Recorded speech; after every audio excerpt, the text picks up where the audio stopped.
जय श्री राधे। जय जगतबंधु हरि। गुरु कृपा ही केवलम। श्री गुरुदेवेर श्रीचरणे प्रणति जानाई। सकल साधु गुरु वैष्णवेर चरणे भूलंटित प्रणाम।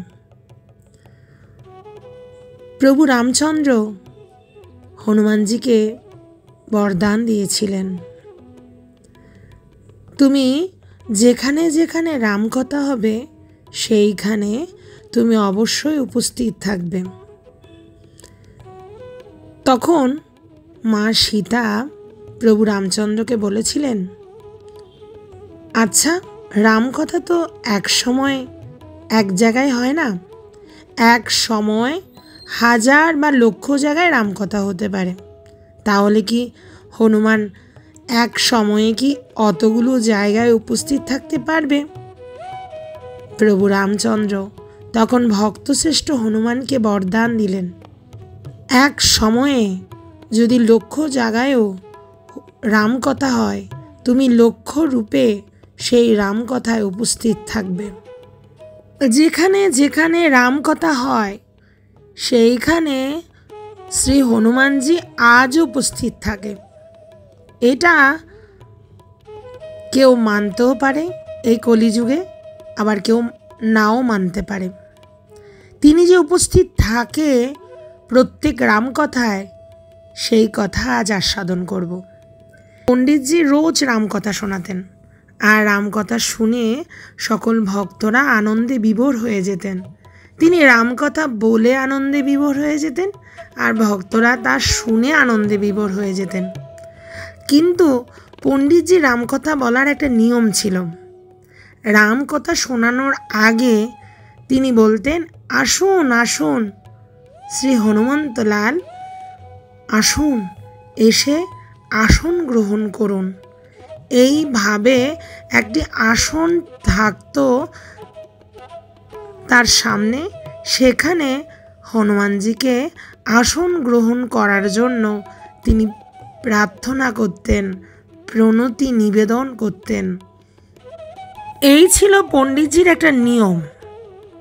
শ্রীরাম কথা শোনানোর আগে তিনি ভক্তশ্রেষ্ঠ হনুমানকে আহ্বান জানাতেন এবং আসন গ্রহণের জন্য তিনি নিবেদন করতেন। তারপর তিনি রামকথার প্রবচন শুরু করতেন। এক উকিল সেই পণ্ডিতজির রামকথা শোনার জন্য আসতেন। উকিল, বুঝতেই পাচ্ছেন উকিল কেমন হবে। ভক্তির মধ্যেও অনেক জিজ্ঞাসা উকিলের থাকতে পারে। সেরকম জিজ্ঞাসা ছিল উকিলের। কার কাছে? পণ্ডিতজির কাছে। উকিল একদিন পণ্ডিতজিকে জিজ্ঞেস করলেন, আপনি রামায়ণ কথা খুব ভালোই বলেন, খুব রস আপনার কথায়, আমাদের খুব ভালোই লাগে। আমার একটা প্রশ্ন, আপনি রামকথা শুরুর আগে যে আসনে হনুমানজিকে বিরাজিত করেন, যে আসন দেন আপনি, সে আসনে কি হনুমানজি এসে বসেন? সত্যি কি হনুমানজি রামকথা শুনতে সেই আসনে এসে বসেন? তখন পণ্ডিতজি বললেন, আমার ব্যক্তিগত বিশ্বাস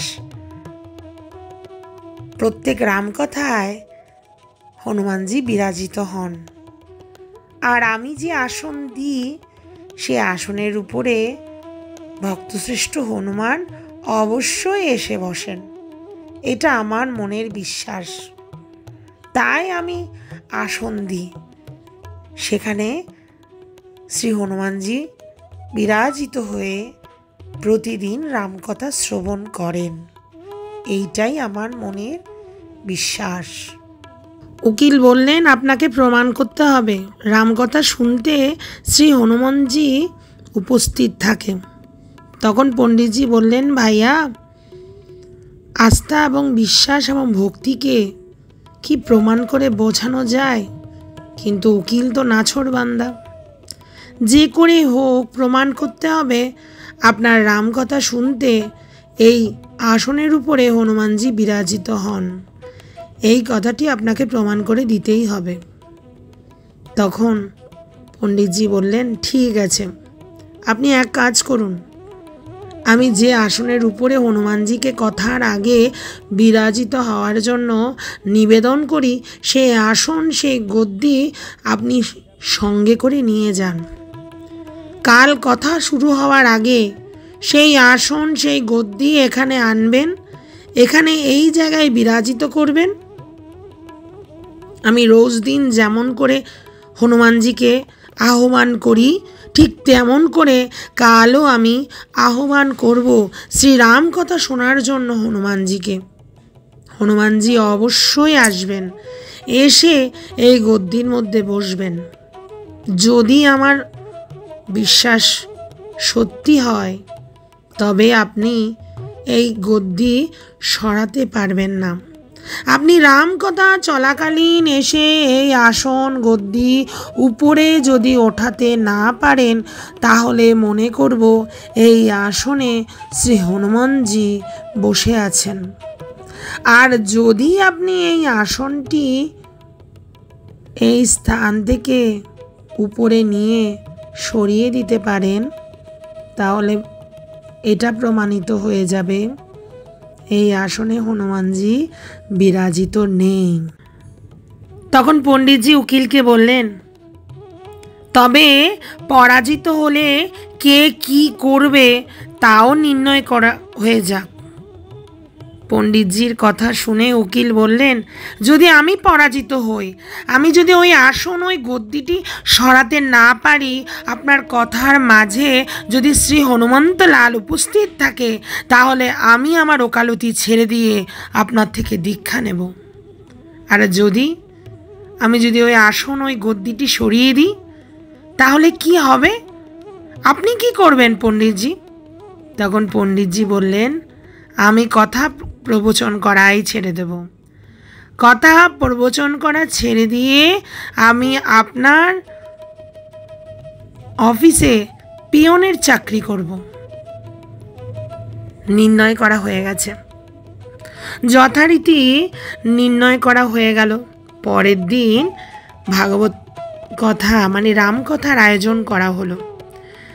গ্রাম প্রান্ত থেকে বহু শত শত ভক্ত সেখানে উপস্থিত হতে লাগলো।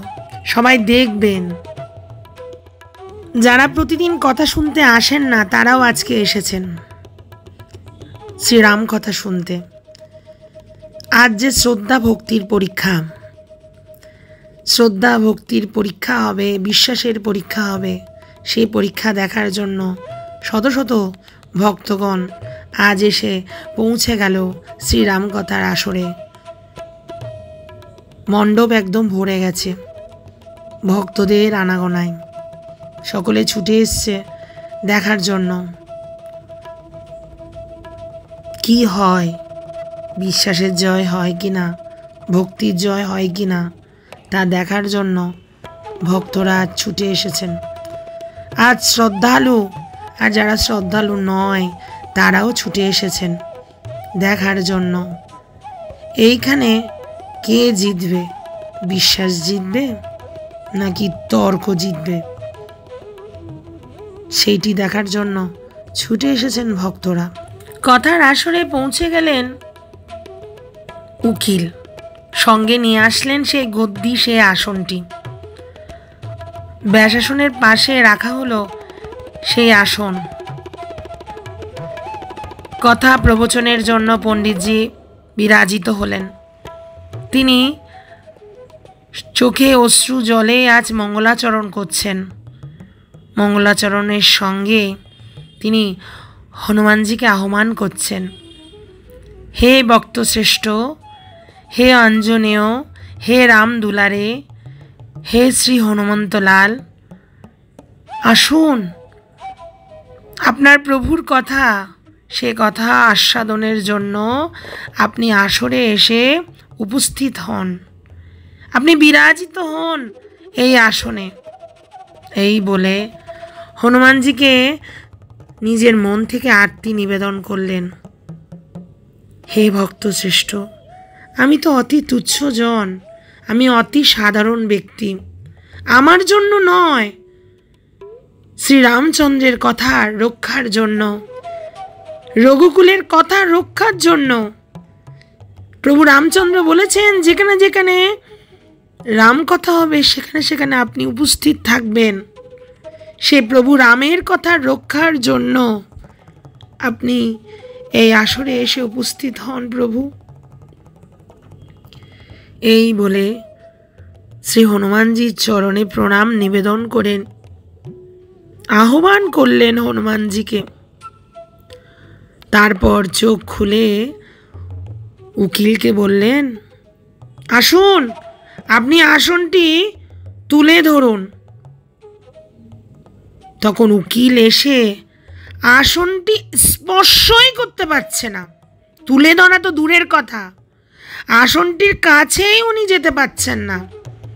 আসনটি এবং গদ্দিটি ধরতে যাবে, তিনি ধরতে পারছেন না, সে গদ্দির কাছে উনি যেতে পারছেন না। আসনটি হেলাবে কি, কাছে যাওয়ার সামর্থ্য হারিয়ে ফেলেছে উকিল। উকিল ওই গদ্দির পাশে হুমড়ি খেয়ে পড়ে গেল। তার পক্ষে ওই গদ্দিতে হাত দেওয়াই সম্ভব হচ্ছে না, কারণ সেখানে ভক্ত শ্রেষ্ঠ শ্রী হনুমানজি বসে আছেন। কি করে সম্ভব হবে সেই আসন স্পর্শ করা? উকিল 3 বার চেষ্টা করার পরেও পারল না। পুরো শরীর ঘামাক্ত কলেবর হয়ে গেছে, একেবারে নিস্তেজ হয়ে পড়ল উকিল। স্পর্শ করতে পারছে না সেই গদ্দিকে।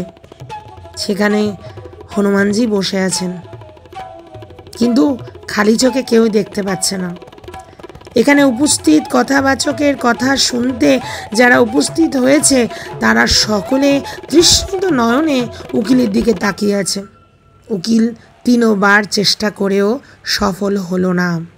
এসে পড়লেন পণ্ডিতজির চরণে। পণ্ডিতজি, আমার পক্ষে সেই আসন, সেই গদ্দি তোলা তো দূরের কথা, স্পর্শ করাও সম্ভব না। আমি হেরে গেলাম। আমার এই তর্ক, এই বিচার সম্পূর্ণ ভুল প্রমাণিত হলো। সত্যি ভক্তি, শ্রদ্ধা, বিশ্বাসের উপরে আর কিছু হতে পারে না। ভক্তি, বিশ্বাস, শ্রদ্ধায় ভগবান ভক্তের বশীভূত হয়ে যায়। ভগবান ভক্তকে কতখানি ভালোবাসে, ভক্ত যতখানি ভালোবাসে তার থেকেও অধিক ভগবান ভক্তকে ভালোবাসে। কারণ ভক্তের ভক্তি, বিশ্বাস, শ্রদ্ধায়, আরাধনায় ভগবান ভক্তের বশীভূত হয়ে যায়। আজ পণ্ডিতজি প্রমাণ করে দিলেন, যেখানে যেখানে রাম কথা হয় সেখানে অবশ্যই শ্রী হনুমন্তলাল উপস্থিত থাকে। কারণ শ্রী রামচন্দ্র বলে গেছেন, যেখানে যেখানে রাম কথা হবে, যত্র যত্র রাম কথা হবে, তত্র তত্র শ্রী হনুমানজি উপস্থিত থাকবেন। এইটি হলো শ্রী রামচন্দ্রের বরদান হনুমানজির উপরে। শ্রী রামলীলায় সকলে রামচন্দ্রের সঙ্গে চলে গেছেন, কিন্তু হনুমানজি যাননি। কেন জানেন? হনুমানজি প্রশ্ন করেছিলেন, প্রভু, আমি কি সাকেত ধামে গিয়ে আপনার কথা শ্রবণ করতে পারবো? প্রভু রামচন্দ্র বললেন, না, ওখানে তো কথা নেই। কিন্তু কথা তো আমার প্রাণ। তাহলে হনুমান, তুমি এখানেই থাকো, এখানেই তোমার রাম কথা সুলভ হবে, ওখানে তুমি রাম কথা শুনতে পারবে না। তাই হনুমানজি এখানেই রয়ে গেলেন, 4 যুগ অমর রইলেন শুধুমাত্র এই রাম কথা শোনার জন্য। আজও প্রতিটি রাম কথায় শ্রী হনুমানজি উপস্থিত থাকে। এটা বিশ্বাস করতে হবেই। আর এই বিশ্বাসের উপরেই ভক্তি দাঁড়িয়ে আছে, এই বিশ্বাসের উপরেই শ্রদ্ধা দাঁড়িয়ে আছে, এই বিশ্বাসের উপরেই প্রেম দাঁড়িয়ে আছে। তাই প্রত্যেক রামকথায় শ্রী হনুমন্তলাল উপস্থিত থাকে। যদি আমরা বিশ্বাস করি তাহলে পাথরের মধ্যেও আমরা ভগবানকে দর্শন করতে পারি। আজ এখানেই হরিকথা বিশ্রাম করছি। আপনাদের যদি ভালো লেগে থাকে তাহলে এই প্রিয়াজি চ্যানেলটা আপনারা সাবস্ক্রাইব করুন। আরও অনেক হরিকথা নিয়ে ভবিষ্যতে আসছি। অসংখ্য ধন্যবাদ আমার কথা শোনার জন্য। সকলকে প্রণতি জানায়। আজ এখানেই বিশ্রাম করছি। জয় শ্রী রাধে, জয় জগৎবন্ধু হরি, জয় শ্রী গুরুদেব।